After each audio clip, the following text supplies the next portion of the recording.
ఢిల్లీ పర్యటనలో ఉన్న AP CM Chandrababu ఉప ముఖ్యమంత్రి పవన్ కళ్యాణ్ కేంద్ర జలశక్తి మంత్రి సిఆర్ పాటిల్తో భేటీ అయ్యారు.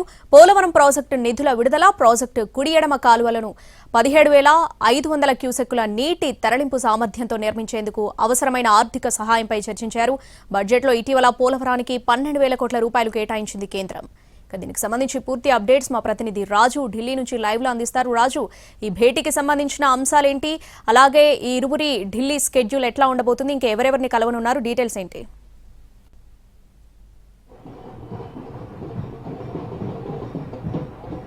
శ్రావణి, ఏదైతే ఢిల్లీ ముఖ్యమంత్రిగా రేఖా గుప్తా ప్రమాణ స్వీకారానికి ఎన్డీఏ నేతలందరినీ కూడా స్వాగతించారు, ఆహ్వానించారు. సో దాంతో ఏపీ ముఖ్యమంత్రి చంద్రబాబు నాయుడు, డిప్యూటీ సీఎం పవన్ కళ్యాణ్ ఇద్దరు కూడా ఢిల్లీకి చేరుకున్నారు. అయితే ఈ ఒక్క ప్రమాణ స్వీకార కార్యక్రమం కాదు, అందుబాటులో ఉన్నటువంటి పలువురు మంత్రులను కూడా కలిసేందుకు అపాయింట్మెంట్స్ తీసుకున్నారు. ఉదయమే సిఆర్ పాటిల్, కేంద్ర జలశక్తి శాఖ మంత్రి సిఆర్ పాటిల్తో ప్రస్తుతం సమావేశం జరుగుతుంది.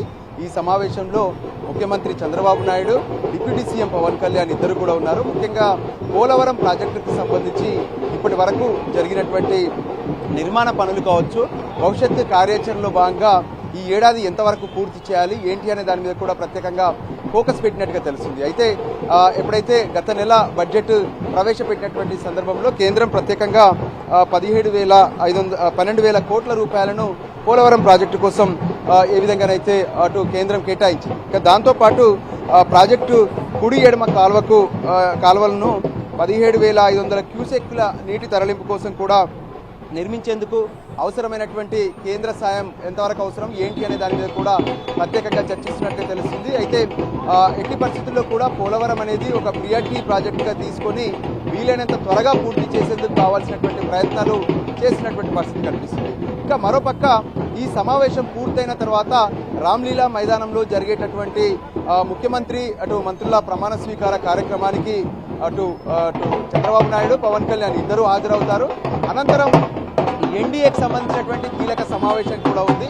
నేరుగా ఇంపీరియల్ హోటల్కు వెళ్ళి ఇంపీరియల్ హోటల్లో కేంద్ర హోంశాఖ మంత్రి అమిత్ షా, జేపీ నడ్డాతో పాటు ఇతర ముఖ్యమైనటువంటి బీజేపీ నేతలు ఉంటారు. దాంతోపాటు ఢిల్లీ ముఖ్యమంత్రి ప్రమాణ స్వీకారానికి హాజరయ్యేందుకు వచ్చినటువంటి ఎన్డీఏ నేతలు వీళ్ళదొక కీలక సమావేశం జరుగుతుంది. అక్కడే లంచ్ కూడా ఉంటుంది. సో లంచ్ మీటింగ్ అని చెప్పుకోవచ్చు.